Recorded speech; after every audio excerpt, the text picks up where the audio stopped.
Memang pada perdagangan hari ini nilai tukar rupiah terhadap dolar Amerika Serikat melemah tajam, di mana melansir Refinitiv, rupiah di sesi awal perdagangan ini turun tajam terkoreksi 0,57% ke level Rp14.700 per dolar Amerika Serikat. Bahkan rupiah sempat anjlok lebih dari 1% dan berada di posisi terlemah sepanjang 18 bulan terakhir.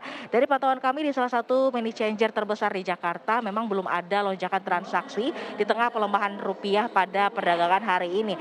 Di transaksi dolar Amerika Serikat memang disebutkan ini memang selalu ramai setiap harinya, di mana di tengah penguatan dolar Amerika Serikat masyarakat memang cenderung lebih mengumpulkan dolar yang diprediksi nilainya akan terus menguat sepanjang pekan ini. Di Sebagai informasi, dolar Amerika Serikat ini memang telah menguat 3% setelah dirilisnya inflasi per Mei yang melesat 8,6% secara tahunan. Inflasi tersebut lebih naik dari bulan sebelumnya yang hanya 8,3% secara tahunan dan bahkan menjadi rekor tertinggi sejak 1981. Indeks dolar Amerika Serikat juga terus melanjutkan penguatannya hingga mencapai rekor tertinggi sepanjang 20 tahun terakhir. Karena memang investor ini bersiap untuk kenaikan suku bunga acuan yang agresif pada pekan ini dan juga adanya prediksi terjadinya resesi.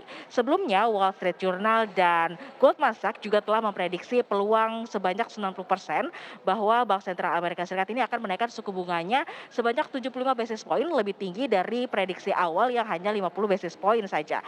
Jika terjadi, maka penguatan dolar Amerika Serikat ini diprediksikan akan terus mengalami peningkatan sepanjang pekan ini. Selain itu, lonjakan pada inflasi hasil yield obligasi pemerintah Amerika Serikat juga semakin menguatkan prediksi bahwa The Fed ini akan mempercepat kenaikan suku bunga acuannya. Yield as Treasury juga sudah tembus 3,3% untuk tenor 10 tahun. Selain resesi yang akan terjadi di Amerika, peningkatan kasus COVID-19 di Indonesia juga turut mempengaruhi pergerakan kurs rupiah, di mana adanya kenaikan kasus COVID-19 di Indonesia ini sudah menembus 100% akibat adanya varian Omikron BA4 dan juga BA5.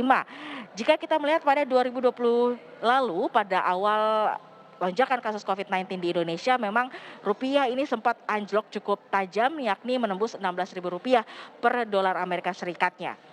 Tekanan dari dalam dan luar negeri inilah yang akhirnya membuat rupiah ini diprediksi akan terus mengalami terpuruk sepanjang pekan ini. Tekanan tersebut juga membuat Bank Indonesia tentunya harus bersiap untuk menangkal pelemahan rupiah.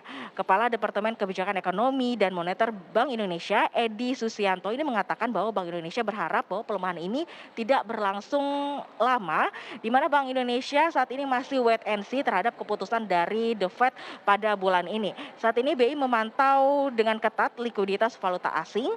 Apabila ada situasi yang mendesak ini, maka BI akan siap melakukan intervensi baik di pasar spot, DNDF, dan juga pembelian SBN demi memastikan pergerakan nilai tukar rupiah tetap stabil dan juga sesuai dengan fundamentalnya. Sejauh ini BI 7 Days Repo Rate ini tidak mengalami perubahan selama 15 bulan berturut-turut, yakni di level 3,5%, di mana 3,5% ini adalah yang terendah sepanjang sejarah Indonesia. BI juga sudah mulai melakukan pengetatan dengan menaikkan giro wajib minimum atau GWM dan berencana untuk terus melakukannya ke depan karena memang melihat likuiditas di perbankan juga masih sangat besar. Di sisi lain, pelemahan mata uang rupiah ini juga akan berdampak negatif pada sejumlah emiten-emiten yang berbasis impor dan memiliki utang dalam kurs dolar Amerika Serikat.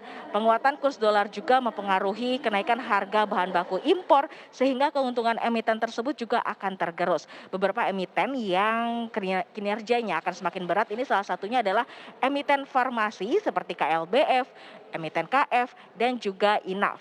Sementara itu pelemahan rupiah ini justru ini akan menjadi tren positif atau angin segar bagi sejumlah emiten yang berbasis ekspor dan juga emiten yang pendapatannya ini dalam kurs dolar Amerika Serikat. Misalnya emiten-emiten seperti komoditas seperti tambang batubara, emas, CPO, nikel, dan lainnya. Dan beberapa emiten yang dimaksud ini adalah seperti ada ADRO, kemudian ada PTBA, ada INCO, dan juga ada LSIP.